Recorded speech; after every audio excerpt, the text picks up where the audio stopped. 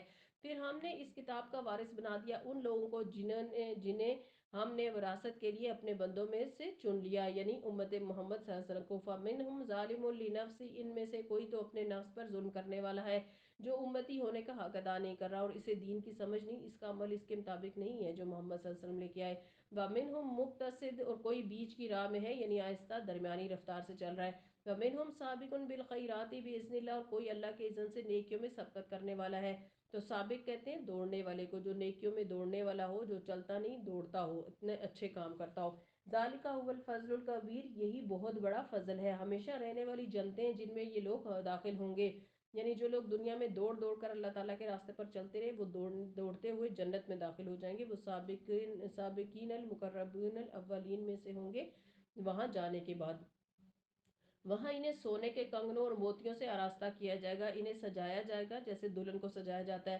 وہاں ان کا لباس ریشم کا ہوگا، وہ کہیں گے شکر ہے اس اللہ کا جس نے ہم سے غم دور کر دیا۔ مومن کو غم کس چیز کا ہوتا ہے؟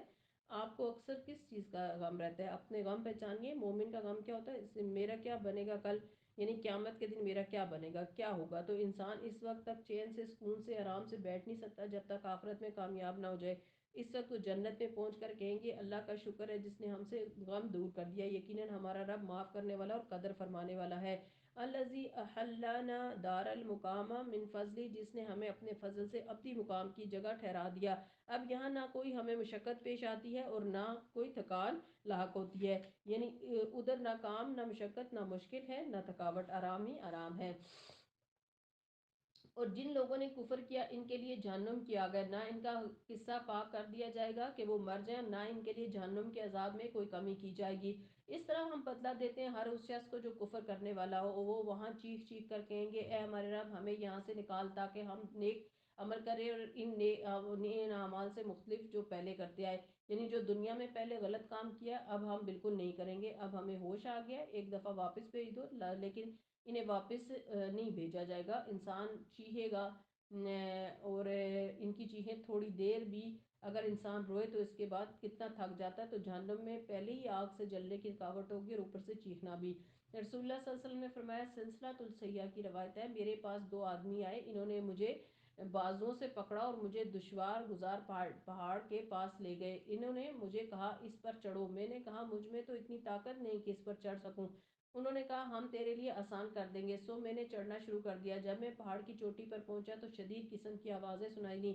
میں نے پوچھا یہ آوازیں کیسی ہیں، انہوں نے کہا یہ جہنمیوں کی چیخ و پکار ہے، استغفر اللہ، زناٹے دار آوازیں وہاں سے آ رہی تھی اور وہ چیخ کر کہیں گے کہ یا اللہ ہمیں باہر نکال، لیکن باہر نہیں نکالا جائے گا، اور کہیں گے کہ ہم اب جھوٹ نہیں بولیں گے، چوری نہیں کریں گے، زنا نہیں کریں گے، حرام کام نہیں کریں گے، لیکن اب موقع گزر گیا، اللہ تعالیٰ فرمائیں گے اولم نعمرکم ما یتذکر فیہ من تذکر وجاءکم النذیر فذوقوا فما للظالمین من نصیر، انہیں جواب دیا جائے گا کیا ہم نے تمہیں اتنی عمر نہیں دی تھی کہ اس میں جو سبق لینا چاہتے تو لے سکتے تھے، یعنی سیکھنے کے لیے کافی وقت دیا تھا تمہیں، کئی سال، دیکھیے ایک سال میں 365 دن ہوتے ہیں، ایک دن میں 24 گھنٹے ہوتے ہیں، کتنا وقت ہے ہمارے پاس، کتنا گزار چکے ہیں اور کتنا ہر روز ہمیں ملتا ہے کہ ہم توبہ کر کے اپنی اصلاح کرنے، اور تمہارے پاس متنبع کرنے والا بھی آ چکا تھا، اب مزہ چکھو، ظالموں کے لیے یہاں کوئی مددگار نہیں، نبی صلی اللہ علیہ وسلم نے فرمایا اللہ تعالیٰ اس بندے کا عذر پورا کر دیتا ہے جسے اللہ نے 60-70 سال تک زندگی عطا فرمائی ہو، اللہ اس کا عذر پورا کر دیتا ہے، اللہ اس کا عذر پورا کر دیتا ہے، مسند احمد کی روایت ہے،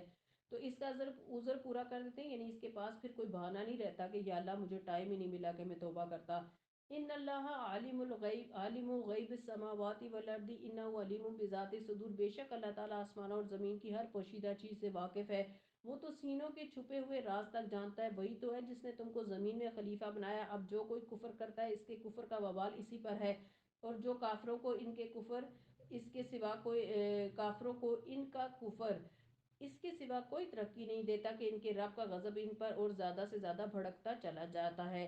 کافروں کے لیے خسارے میں اضافے کے سوا کوئی ترقی نہیں۔ اے نبی صلی اللہ علیہ وسلم، ان سے کہیے کہ کیا کبھی تم نے دیکھا بھی ہے اپنے ان شریکوں کو جنہیں تم اللہ کو چھوڑ کر پکارا کرتے ہو؟ مجھے بتاؤ انہوں نے زمین میں کیا پیدا کیا ہے یا آسمانوں میں ان کی کیا شرکت ہے؟ اگر یہ نہیں بتا سکتے تو ان سے پوچھو کیا تم نے انہیں کوئی تحریر لکھ دی ہے جس کی بنا پر یہ اپنے اس شرک کے لیے کوئی صاف سند رکھتے ہو؟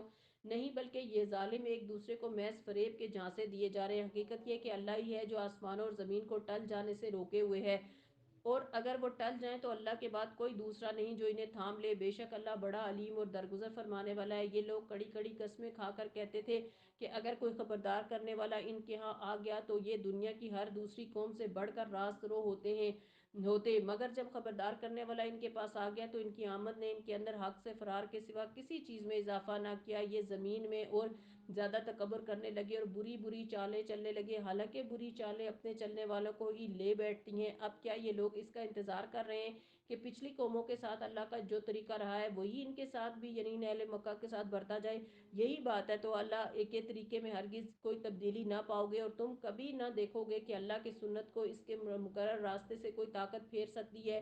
کیا یہ لوگ زمین میں کبھی چلے پھرے نہیں کہ انہیں ان لوگوں کا انجام نظر آتا جو ان سے پہلے گزر چکے؟ وہ ان سے بہت زیادہ طاقتور تھے، اللہ کو کوئی چیز عاجز کرنے والی نہیں، نہ آسمانوں میں نہ زمین میں، وہ سب کچھ جانتا ہے اور ہر چیز پر قدرت رکھتا ہے۔ اگر کہیں وہ لوگوں کو ان کے کرتوتوں پر پکڑتا تو زمین میں کسی متنفس کو جیتا نہ چھوڑتا، مگر وہ انہیں ایک مقرر وقت تک کے لیے مہلت دے رہا ہے، پھر جب ان کا وقت آن پورا ہوگا تو اللہ اپنے بندوں کو دیکھ لے گا۔ سورہ یاسین، بسم اللہ الرحمن الرحیم۔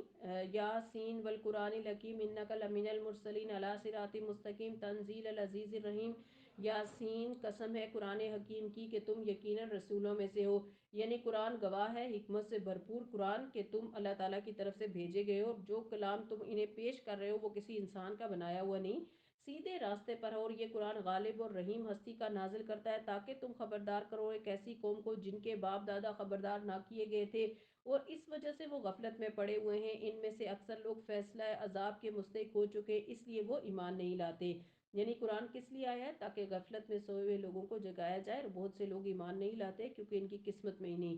ہم نے ان کی گردنوں میں توق ڈال دیے ہیں جن سے وہ ٹھوڑیوں تک جکڑے ہوئے، اس لیے وہ سر اٹھائے کھڑے ہیں۔ ہم نے ایک دیوار ان کے آگے کھڑی کر دی اور ایک دیوار ان کے پیچھے، ہم نے انہیں ڈھانک دیا ہے، انہیں اب کچھ نہیں سوچتا۔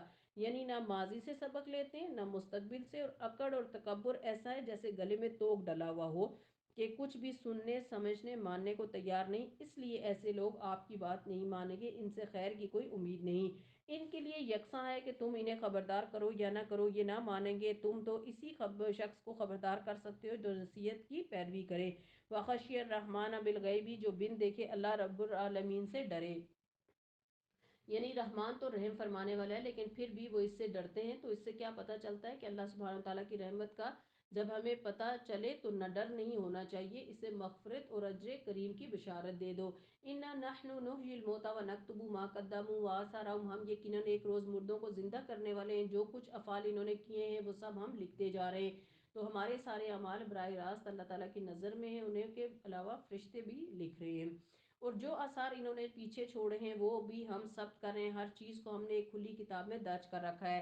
تو نامہ اعمال جو ہے وہ ہر ایک کا تیار ہو رہا ہے۔ اس میں خاص طور پر جو یہ بات کی گئی ہے کہ ایک تو وہ کام جو ہم خود ہر وقت کر کے آگے بھیج رہے ہیں، اور ایک وہ جو ہم نقشے پا اور اثرات دوسروں پر چھوڑ رہے ہیں، اور وہ عمل جو ہمارے بعد میں ہمارے لیے صدقہ جاریہ بنیں گے، وہ کون سے ہیں؟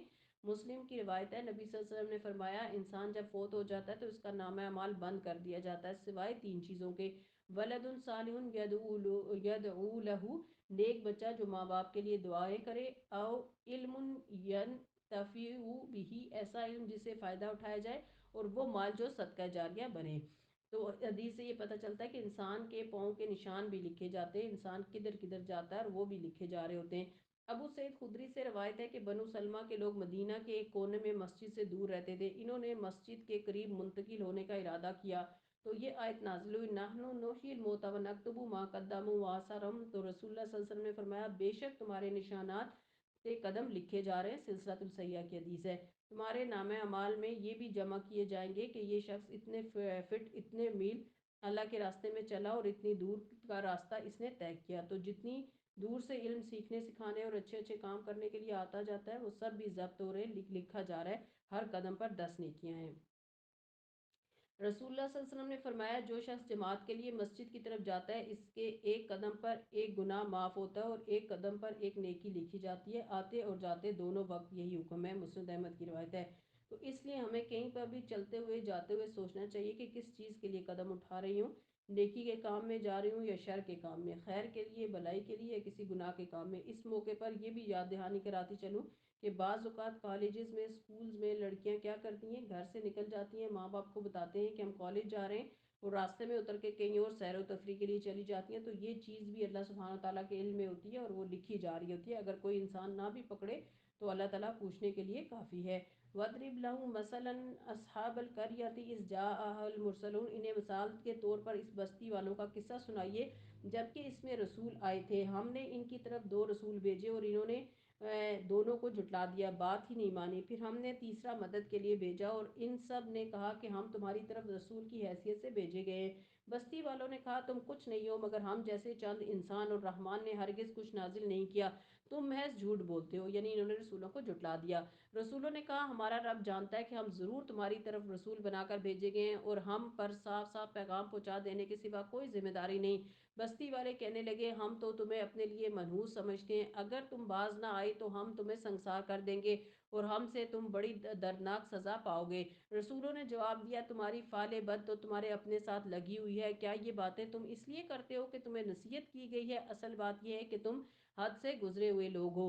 وَجَاءَ مِنْ أَقْصَى الْمَدِينَةِ رَجُلٌ يَسْعَىٰ قَالَ يَا قَوْمِ اتَّبِعُوا الْمُرْسَلِينَ اتَّبِعُوا مَن لَّا يَسْأَلُكُمْ أَجْرًا وَهُم مُّهْتَدُونَ.